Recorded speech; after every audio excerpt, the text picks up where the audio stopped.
The year is 1980 and the men's singles championship has arrived at Wimbledon. There are plenty of world-class tennis players, but only two are seen as possible victors in this tournament. John McEnroe, who's a young and upcoming talent who is currently ranked number 2 in the world, and Bjorn Borg, who is ranked number 1, and he is trying for his 5th consecutive win at Wimbledon. The pressure is heavy for both of these gentlemen as they compete to be the world's best at men's tennis. So, does Borg vs. McEnroe deliver an intense sports biopic, or does this film double fault its way out of theaters? Let's talk about it in this review.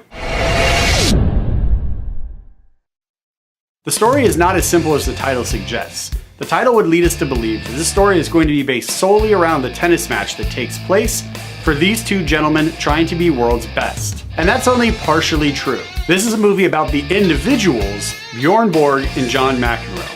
It's about their childhood, their families, their tennis training, and more. In fact, the majority of this film isn't really about them playing tennis, but more it's about who they are and who they became because of tennis. But if you're somebody who loves watching tennis, don't freak out, because we do get to see a lot of tennis being played in this movie, and as the title suggests, we do actually get to see them go head-to-head at the finale of the film. However, the majority of the film, again, is about us getting to know these characters, so it's a long road for us to get to that final Wimbledon match. This film is directed by Janis Metz, and he does a great job of capturing the spirit and the essence of a story that looks at what drives an individual to excellence. As we would expect from a film that looks at individuals, there are some dramatic moments that happen on screen, along with the tennis, but what I enjoyed about the shots that deal with the tennis is how he used a couple different angles to actually show that aspect of the story. For the most part, we get to see the players competing in tennis matches, either directly facing them, or it's a side shot where it's revealing their profile as they play the game. Towards the end of the film, he actually switches it up a little bit,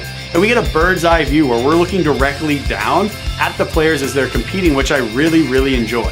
He also did a really good job with making this film feel and look like it was set in the 1980s. So along with shots that made the tennis seem real and look real, and then also switching it up to give us that bird's eye view, the tone and the look of the film feels, and I believe, that it was set in the 1980s. Borg vs. McEnroe is playing at your local movie theater right now, and if you're the type of individual who enjoys movies about tennis or enjoys historical sports biopics, you will definitely enjoy this film. If you're the type of person who likes more human-centered films that really look at the individual and the individual struggle to achieve excellence, again, this is the film for you.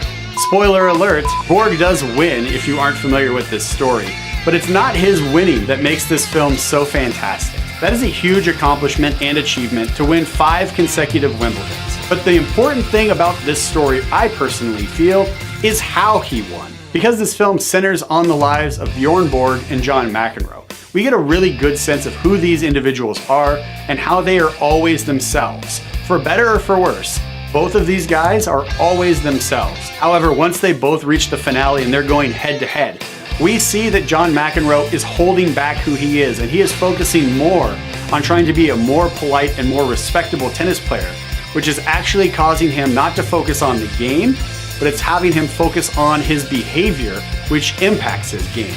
And Bjorn Borg is himself the entire time. And one could argue that because John McEnroe was holding back and he wasn't really embracing who he is, that alone was the real reason he lost the championship. And I believe that was the biggest takeaway from this film. And because of that, Borg vs. McEnroe is getting both high fives from this guy. Borg vs. McEnroe is playing at your local movie theater right now.